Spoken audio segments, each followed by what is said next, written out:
안녕하세요. 오늘은 챕터 2의 연수 문제 풀이입니다.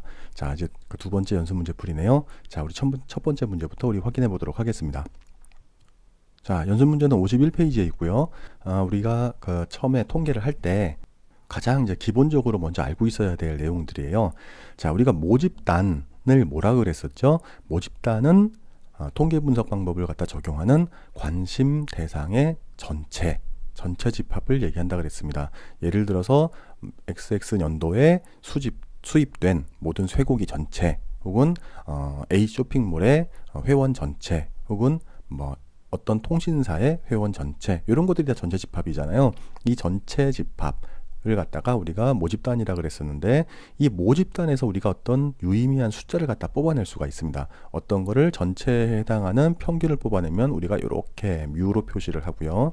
그 다음에 평균으로부터 퍼져 있는 것들, 좌우로 퍼져 있는 것들을 갖다 확인하면은 모집단에 해당하는 것들은 이렇게 시그마 제곱해서 표현을 한다 그랬고요. 그리고 우리가 이거를 모분산 이렇게 얘기한다 그랬습니다. 그리고 이 모분산을 갖다가 루트를 씌워 가지고서 표준 편차를 보는 게 시그마 이렇게 표현한다 그랬고, 요 안에서 각각의 비율을 갖다 보는 걸 우리가 프로버빌리티의 약자를 빼서 우리가 P 이렇게 표현한다 그랬습니다. 근데 모집단 전체를 대상으로 한다는 거 쉽다 그랬습니까? 어렵다 그랬습니까?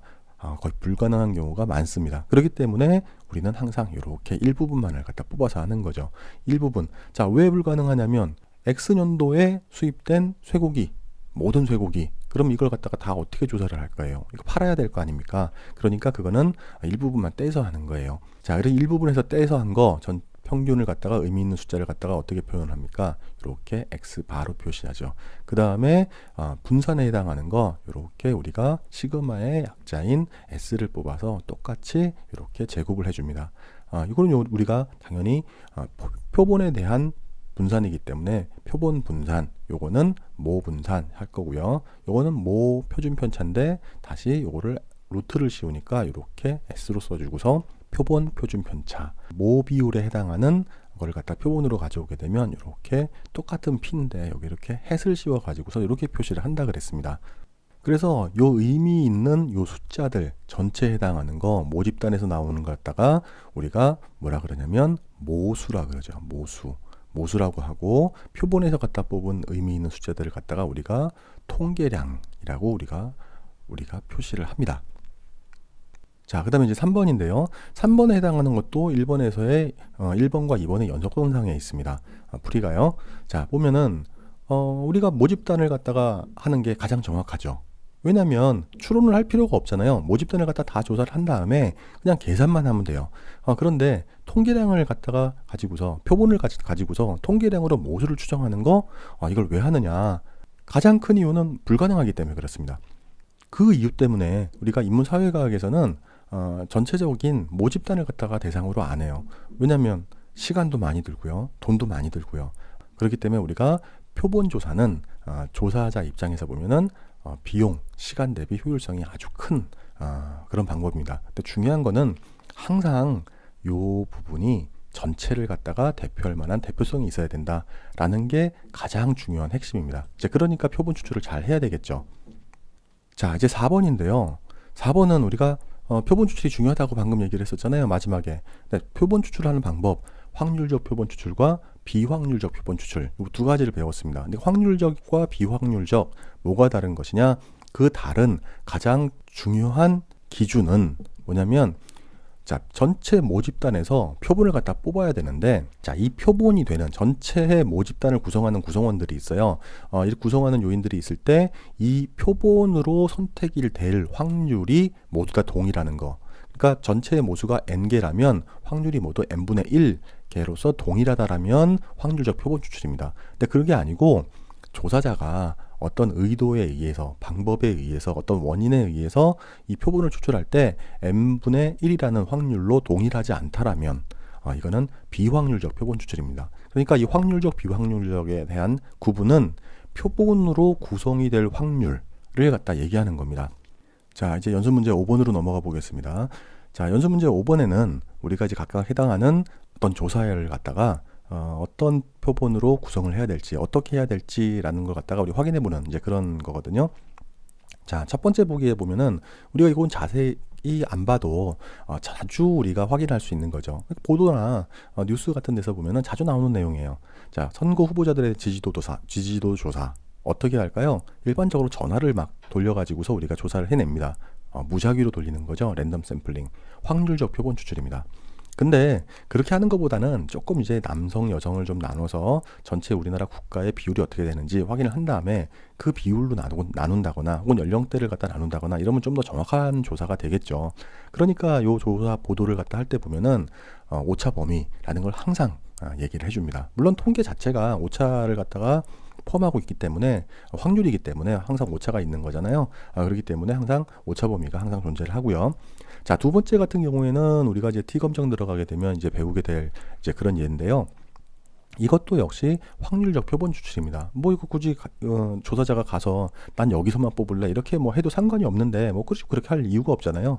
아무 데서나 뽑아도 되니까는요.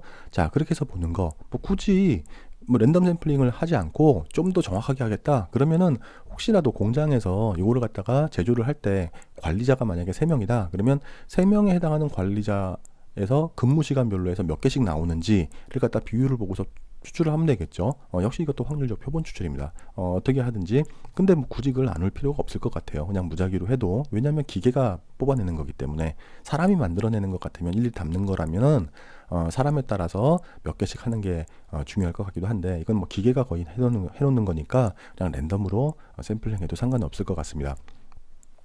자, 세 번째, 네 번째 이제 동일한데요. 세 번째나 네 번째 같은 경우에는 이제 대학생들에 해당하는 내용이에요. 대학생 같은 경우에는 우리가 확률적 표본 추출 그 안에서 어떻게 하는 건지 배웠었죠. 층화 표본 추출, 그 다음에 비례 층화 표본 추출. 물론 확률적 표본 추출입니다. 그래서 어떻게 조사를 할 것인가, 더 자세하게 할 것인가, 안 할 것인가, 그걸 갖다가 미리 확인해 보면 될 것 같고요. 그 다음에 이제 다섯 번째, 성인들이 얼마나 SNS를 갖다가 이용을 하느냐. 뭐 이것도 성인들을 갖다 기준으로 해서 성인들을 딱 대상으로 해서 우리가 뽑는 겁니다. 확률적 표본 추출이죠. 이거는 랜덤 샘플링 해도 상관이 없고요. 혹은 여기에 이제 혹시나 제한 같은 게 통제 변수가 있는 경우에 A 지역에 있는 사람, B 지역에 있는 사람, 혹은 남녀 이렇다면 이제 거기에 대해서 이제 비율을 갖다 따져가지고서 따로 뽑으면 조금 더 좋겠죠. 자, 여섯 번째는 SNS 이용 의도입니다. 자, 이거를 갖다가 만족도를 어떻게 조사를 할 것이냐. 자, 요거는 우리가 역시 이것도 확률적 표본 추출입니다.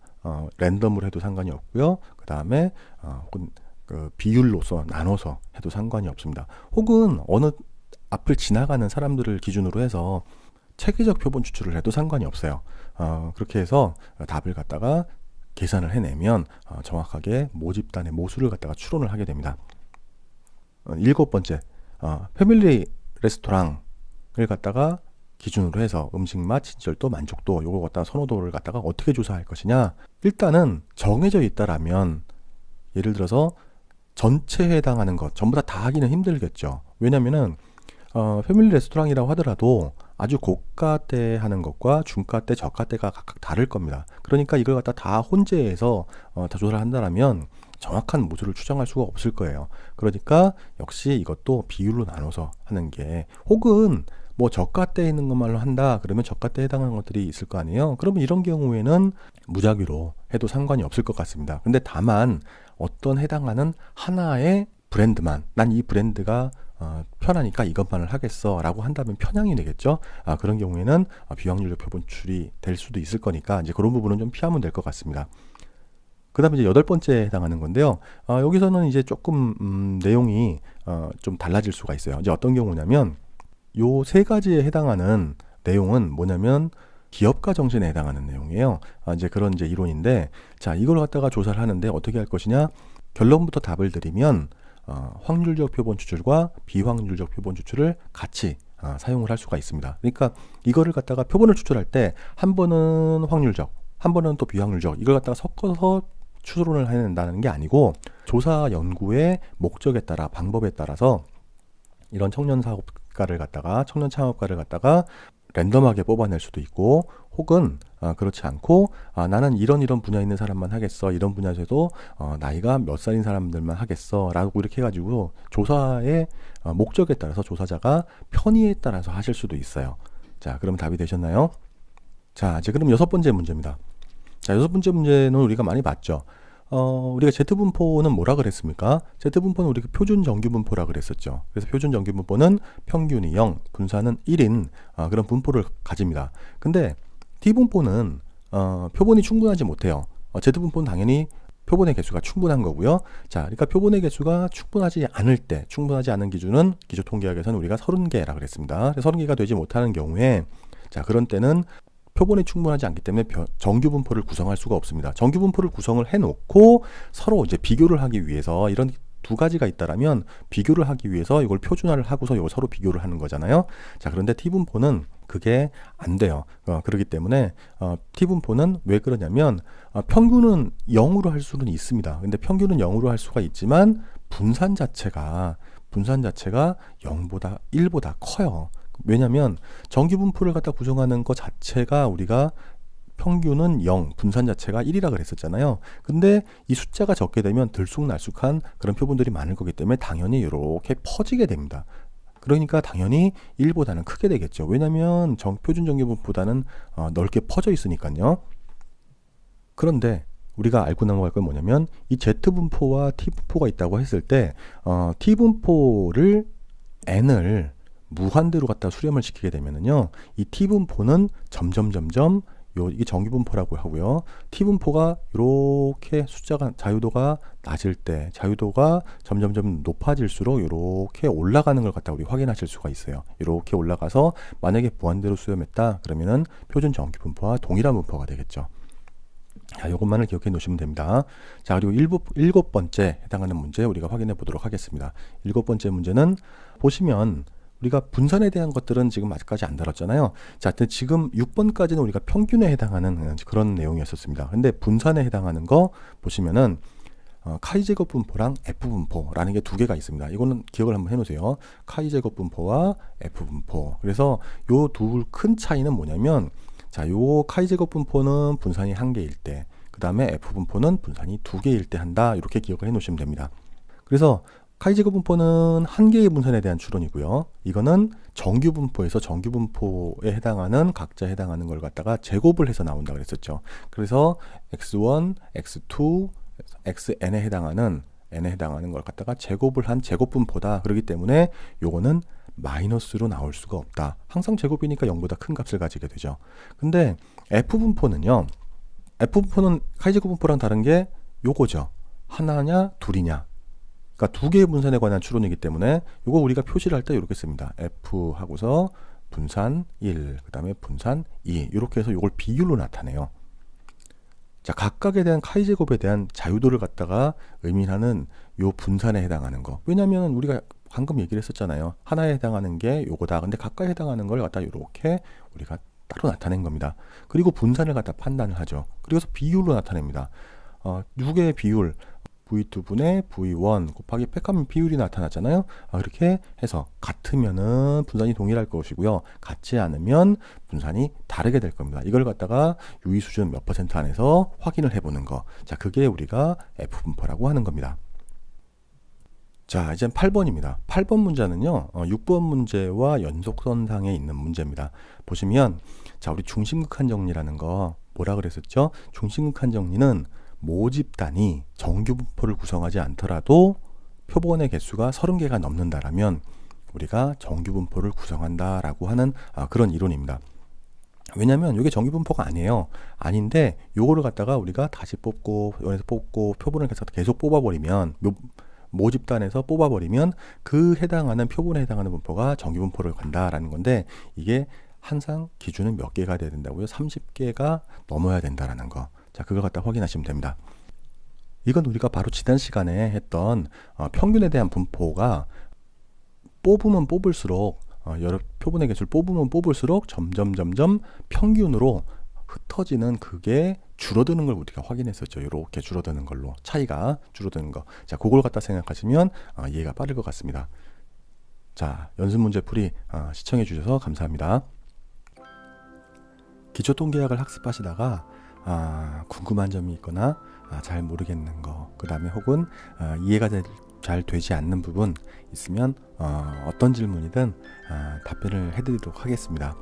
그런데 강의를 했음에도 불구하고, 강의에서 설명을 했음에도 불구하고 그거 제대로 안 들으시고 일단은 막 빨리 넘기기 해가지고서 이렇게 막 하는 이제 그런 질문들 있지 않습니까?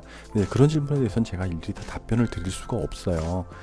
답변을 해드리지 않겠다라는 얘기가 아니고, 일단은 학습을 하시기로 마음을 먹으셨으니까 일단은 한번 잘 읽어보시고 그 다음에 질문을 해주시면 감사하겠습니다.